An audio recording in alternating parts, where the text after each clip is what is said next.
Satisfied এখনো অবধি কি যা পুলিশ তদন্ত হয়ে গিয়েছে? দেখুন, আমি স্যাটিসফাইড তো কখনোই নই। আমি শেষটা দেখতে চাইছি যে আরও কারা, কারা আছে। কারণ এটা খালি যে এই যারা এখন সামনে এসেছে তারাই শুধু আছে, না আরও এর সাথে কেউ, কেউ আছে। কারণ ঘটনার যে নৃশংসতা সেটা প্রত্যেকটি মানুষকে এবং আমাকেও ইভেন, আমি রাজনীতি করা মেয়ে, সাথে, সাথে আমি একজন অ্যাডভোকেটও। আমি খুব বুঝতে পারছি ভালো করেই যে এটাতে আরও মানুষ যুক্ত আছে।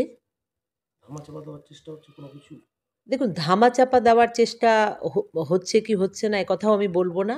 কারণ আমি তো বিশ্বাস রেখেছি বলে আমি চুপচাপ আছি। আমি আপনাদের বারবারই বলছি আমার দল এবং প্রশাসন, পুলিশ প্রত্যেকের প্রতি আমার বিশ্বাস রয়েছে তারা সঠিক মানুষদের বার করবে। আপনারা তো দেখছেন এক, এক করে ঘটনা প্রকাশ হচ্ছে। আমি অপেক্ষায় আছি। দেখা যাক আর কোথায় গিয়ে কি পৌঁছচ্ছে। মুখ্যমন্ত্রীর সাথে দেখা করবেন? আমি মুখ্যমন্ত্রীর সঙ্গে দেখা করব। আমি আমাদের এর মধ্যে স্মরণসভা রয়েছে। আর আমার বাড়িতেও রাজ্য সভাপতি উনারা আসবেন। তারপর আমি মাননীয়া মুখ্যমন্ত্রীর সঙ্গে দেখা করব। কোনো নির্দিষ্ট কোনো নেতৃত্বর নামে আপনার অভিযোগ আছে? দেখুন, আমার যা অভিযোগ সেটা আমি, যদি আমায় পুলিশ জিজ্ঞেস করে আমি বলব। আমার নেত্রীকে আমি বলব। তার বাইরে আমি ক্যামেরার সামনে কিছু বলতে